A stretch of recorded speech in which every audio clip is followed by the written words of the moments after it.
Praise the lord. ప్రభు అయిన యేసుక్రీస్తు నామమున మీ అందరికీ శుభములు తెలియపరుస్తా ఉన్నాను.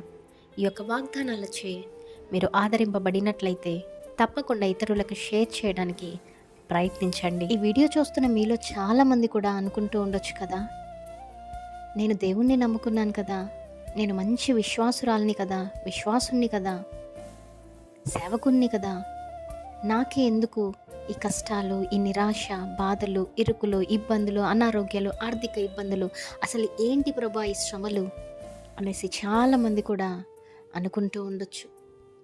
అయితే యేసుక్రీస్తు ప్రభుల వారు ముందుగానే లేఖనం నుండి సెలవిచ్చి ఉన్నారు. ఏంటంటే, ఈ లోకంలో ఉన్నంత వరకు మీకు శ్రమ కలుగుతుంది, అయినను ధైర్యంగా ఉండండి, నేను ఈ లోకమును జయించి ఉన్నాను అనేసి.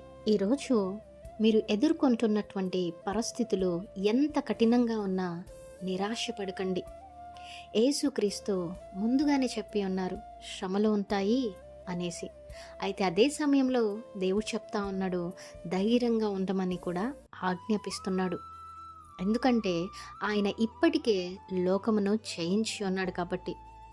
మీ సమస్య కంటే మీ రక్షకుడు గొప్పవాడు, మీ భయం కంటే ఆయన శక్తి అధికమైంది.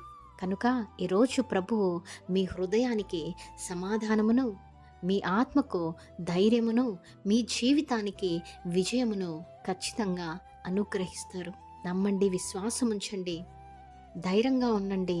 ప్రభువు ఏ విధముగా అయితే పాపము నుండి, సాతాను నుండి, మరణము నుండి విజయం పొందారో, ఆయనలో ఉన్నవారు, ఆయన బిడ్డలుగా ఎంచబడిన వారు అందరూ కూడా ప్రతి దాని మీద విజయాన్ని పొందుకుంటారు. నమ్మండి, విశ్వాసం ఉంచండి. దేవుడు మీ అందరి జీవితాల్లో ఈ వాగ్దానమును నెరవేర్చునుగాక. Amen. Praise the Lord. Have a great day.